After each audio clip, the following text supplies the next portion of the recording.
जब विधाता ने मौत लिख दी हो तो क्या एक राजा उसे बदल सकता है? एक राजा था, उसके पास सब कुछ था, धन, दौलत, शक्ति, पर एक चीज नहीं थी, संतान। सालों तक राजा इस दुख में जीता रहा, हर दिन उदास, हर रात तन्हा। फिर एक दिन उसकी रानी मुस्कुराते हुए आई और बोली, महाराज, आप पिता बनने वाले हैं। ये सुनकर राजा खुशी से झूम उठा। पूरे राज्य में खुशियां मनाई गईं। कुछ समय बाद उनके महल में खुशियों की रोशनी छा गई। एक सुंदर राजकुमार ने जन्म लिया।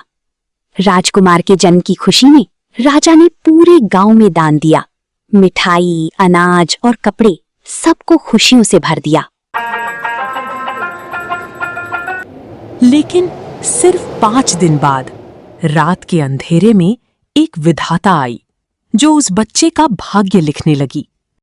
राजा ने उसे देख लिया और हाथ जोड़कर पूछा, मेरे बेटे का भाग्य क्या है? बहुत मिन्नत के बाद विधाता बोली, तुम्हारा बेटा 18 साल की उम्र में सांप के काटने से मरेगा। ये सुनकर राजा टूट गया, लेकिन उसने ठान लिया वो अपनी बेटी को कुछ नहीं होने देगा। 18 साल तक राजकुमार की सुरक्षा के लिए हर कोने पर पहरा बढ़ा दिया गया। हर चीज को बार बार जांचा जाता था। और फिर आया उसका 18वां जन्मदिन। राजकुमार ने अपने माँ बाप के चरण छूकर आशीर्वाद लिया और उन्होंने प्यार से उसे मिठाई खिलाई। पर इस बार राजा ने उसे एक ऐसे कमरे में ले जाकर बंद कर दिया जहां कोई खतरा पहुंच ही नहीं सकता था। एक चींटी भी नहीं जा सकती थी।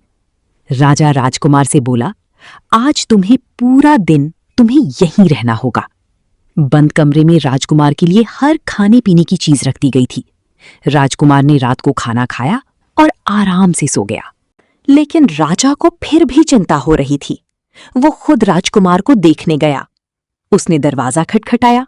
राजकुमार बाहर आया। उसे देखकर राजा को थोड़ी तसल्ली हुई।